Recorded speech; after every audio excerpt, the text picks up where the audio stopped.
सारा हिंदुस्तान, पूरा हिंदू समाज इस समय नपुंसकों की तरह देख रहा है।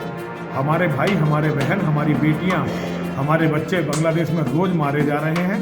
इस्लाम के जिहादी वहाँ की सेना के साथ मिलकर, पुलिस के साथ मिलकर हमारे लोगों का नरसंहार कर रहे हैं, उनका शिकार कर रहे हैं एक तरह से। तो पाकिस्तान में भी एक टुकड़ा जो है हिंदुओं का अलग होना चाहिए, हिंदू राष्ट्र वहाँ भी एक बनना चाहिए।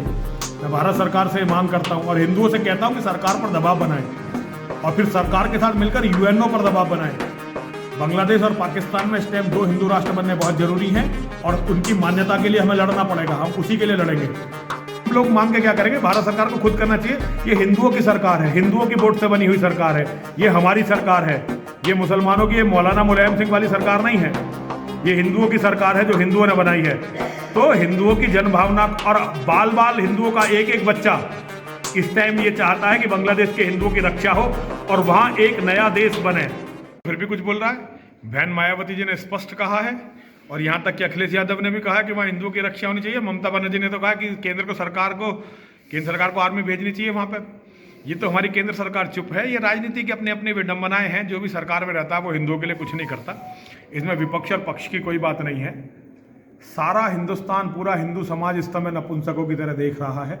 हमारे भाई, हमारे बहन, हमारी बेटियां, हमारे बच्चे बांग्लादेश में रोज मारे जा रहे हैं। इस्लाम के जिहादी वहाँ की सेना के साथ मिलकर, पुलिस के साथ मिलकर हमारे लोगों का नरसंहार कर रहे हैं, उनका शिकार कर रहे हैं एक तरह से। ये पूरे सनातन धर्मियों के लिए बहुत शर्म की बात है जो भारत में हो रहा है। लोग केवल धरने प्रदर्शन कर रहे हैं, तो क्या होने वाला है? सरकार पर हमें दबाव बनाना चाहिए कि सरकार जो है आर्मी भेजे वहाँ।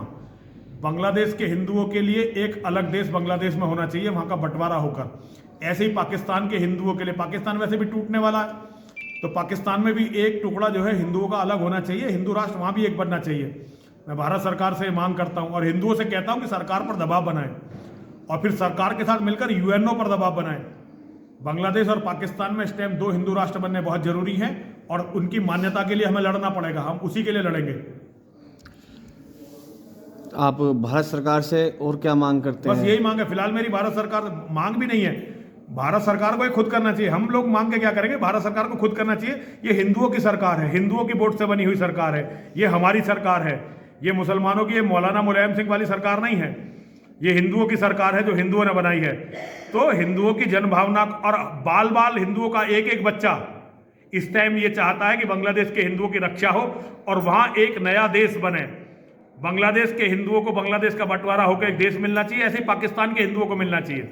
सरकार से बस यही मांग है कि वो सरकार जल्दी से बंटवारा करवाए सेना भेजकर। योगी जी के ने एक बयान दिया है जिस पर काफी चर्चा में चल रहा है कि बटेंगे तो कटेंगे, उसका आपका क्या समर्थन है? मैं योगी जी का समर्थन करता हूं और केवल बटने और कटने की बात नहीं है। अगर हम घट गए तो बर्बाद हो जाएंगे। सबसे बड़ा तो हिंदुओं को अपनी घटती हुई जनसंख्या पे ध्यान देना चाहिए। हमारे घरों में और बच्चे पैदा होने चाहिए। मोहन भागवत जैसे व्यक्ति को कहना पड़ा कि कम से कम 3 बच्चे पैदा करो। हम इस बात को 27 साल से कह रहे हैं। और जैसे वर्तमान में अभी संभल को लेकर बड़ी राजनीति गलियारा अपने शोर है, उस पर आप क्या कहना चाहेंगे? देखिए, संभल में पुलिस ने जो किया बिल्कुल ठीक कार्रवाई की। मैं पुलिस का और सरकार का संभल में समर्थन करता हूं। योगी जी ने बहुत अच्छा कार्य किया। पुलिस के माध्यम से पुलिस पर को उन पर विश्वास था और वहां पे जिस तरह से आतंकवादियों ने, जिहादियों ने पत्थर फेंके पुलिस पर, पुलिस को गोली चलानी चाहिए थी, इसमें कोई बात नहीं। और जहां तक संभल की मस्जिद की बात है, आप संभल की मस्जिद छोड़ दो, दुनिया की किसी भी बड़ी मस्जिद को खोद के देख लो, उसके नीचे से मंदिर निकलने ही निकलने हैं। यहां तक कि अगर काबा, मक्का मदीना की मस्जिदों को भी देखोगे तो उनके भी नीचे मंदिर ही निकलने हैं। वहीं दूसरी ओर विपक्ष जो है इस बात को कह रहा है कि सरकार जो है जानबूझकर मस्जिदों का सर्वे करा रही है। नहीं, विपक्ष क्यों कह रहा है? विपक्ष की क्या इसमें हैसियत है? विपक्ष किस हैसियत से कह रहा है? अरे पूरी दुनिया अपने इतिहास को जानना चाहती है, हम भी अपने इतिहास को जानना चाहते हैं। मस्जिदें टूटने से पहले वहां क्या था ये हमें जानना चाहिए। पूरी दुनिया अपना इतिहास खोजती है और आज हम अपने इतिहास को खोज रहे हैं, अपने मंदिरों को खोज रहे हैं, तो इसमें बुरा क्या है?